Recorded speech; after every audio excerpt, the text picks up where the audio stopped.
আরে আসেন আসেন ডিসিডিবি সাহেব, ভেতরে আসেন। আসেন আসেন আসেন, বসেন। 4 দিন ধরে যে জামাই আদর করতেছেন, সকালের নাস্তায় রুলারের বাড়ি, দুপুরে লাঞ্চে বরফের পাটার উপরে টর্চার, আর রাইতে কারেন্টের শক, সাথে চাটনি হিসেবে পাওয়ারফুল লাইটের নিচে জিজ্ঞাসাবাদ করেন করেন, কোনো আপত্তি নাই। কিন্তু আমারে রাইতে ঘুমাইতে দিতেছেন না, কাজটা কিন্তু ভালো হইতেছে না। ভালো মন্দের বোধ তোর নেই টাইগার। যদি থাকতো তাহলে এতগুলো নিরপরাধ লোকদের তুই খুন করতি না। খুন? আমি তো খুন করি নাই, স্বীকার করছি, স্বীকার।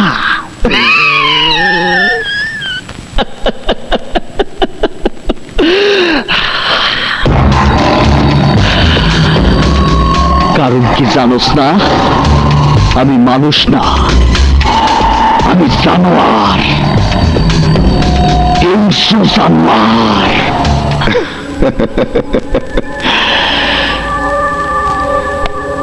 যত হিংস্র জানোয়ারই হোস না কেন, কোর্ট তোকে ফাঁসির আদেশ দেবেই। টাইগার, বাঁচার রাস্তা শুধু একটাই, তোর আস্তানাগুলোর ঠিকানা আমাকে দিয়ে দে। ফিরোজ সহ তোর সব সাথীরা যদি অ্যারেস্ট হয়, তাহলে তোকে রাজসাক্ষী বানিয়ে ফিরোজ সহ সবার সাজা দেব। আর সবচেয়ে কম সাজা হবে তোর মাত্র 2 বছরের জেল। বল টাইগার, রাজি?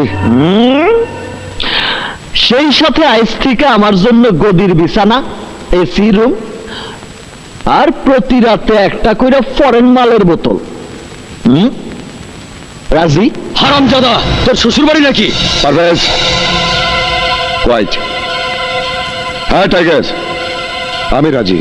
তাহলে শোন আকরাম, লিখানে। টাইগার,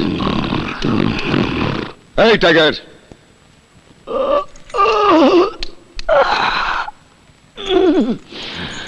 চ্যালেঞ্জের কথা ভুলে গেছিস টাইগার? 10 তারিখ দুপুর 2টায় পালিয়ে যাবি বলেছিলি। 1টা 20 তো বাজে। কিরে, পালাবি না? পালাবো কি পালাবো না সেটা আমার ইচ্ছা। তার মানে পালাতে পারবি না বলে এখন কথা ঘুরাচ্ছিস?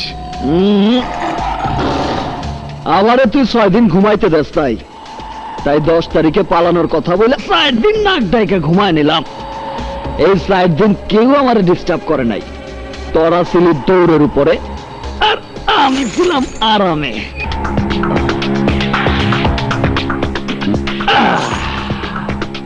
এইবার পালানোর ব্যাপারটায় আসি।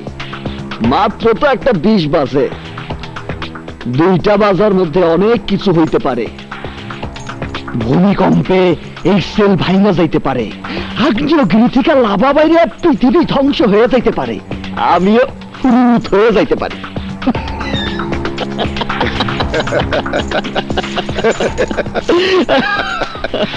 আরে হাসতে থাক টাইগার, হাসতে থাক, কিন্তু আমার সেল থেকে তুই পালাতে পারবি না। পালানোর পথ যদি উপরওয়ালা লিখে থাকে, তাহলে তুই ঠেকাবি কেমনে?